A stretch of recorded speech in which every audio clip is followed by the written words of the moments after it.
Hello বন্ধুরা, তো ভাবছো তো সকাল সকাল এগুলো আবার কি বানাচ্ছি। হ্যাঁ, সকালবেলায় ঘুম থেকে উঠেই তো চিন্তা কি রান্না করব। তো কাল রাত্রে তার জন্যই ডাল ভিজিয়ে দিয়েছিলাম। তো আজকে বানাচ্ছিলাম একটু ধোকার ডালনা করব বলে। আর আরাধ্যাও এটা অনেক দিন ধরেই আমার কাছে খেতে চাইছে। ও কিন্তু শুকনো ভাজাটা খেতে খুব ভালোবাসে, তাই ডালটাকে মিক্সিতে পেস্ট করে নিয়েছি।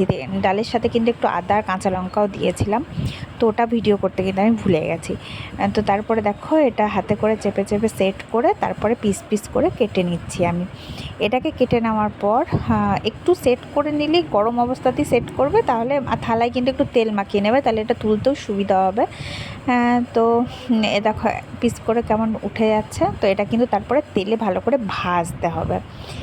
তো অল্প তেলেই ফ্রাইং প্যানে ভাজবে, তাহলে তেলটাও অল্প লাগবে ননস্টিকের প্যানে ভাজলে।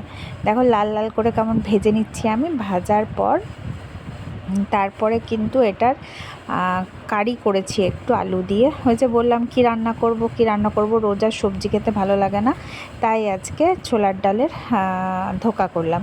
আর দেখো ধোকা সব ভাজা হয়ে গেছে, আর ওখানে ক্যাসারোলও রেখে দিয়েছি আরাধ্যা শুকনো খাবে বলে।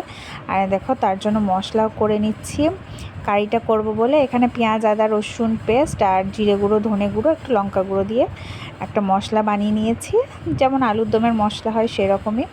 তারপরে একটু আলুও দিয়েছি, এটা আলুটা আগে ভেজে নিয়েছে। দেখো ভাপটার জন্য ক্যামেরাটা এরকম হয়ে যাচ্ছে। তো এই দেখো ঝোলটা ফুটে গেছে, এটা দিয়ে দিলাম। বেশিক্ষণ কিন্তু রাখবো না, তাহলে ভেঙে যাবে। তো তারপরে এটাকে নামিয়ে নেবো। আর খুব একটা ঝাল দিইনি, যার জন্য ওপর থেকে একটু কাঁচা লঙ্কা দিয়েছি, কারণ আরাধ্যা ঝাল খেতে পারে না। চলো কেমন হয়েছে তোমরা করলে অবশ্যই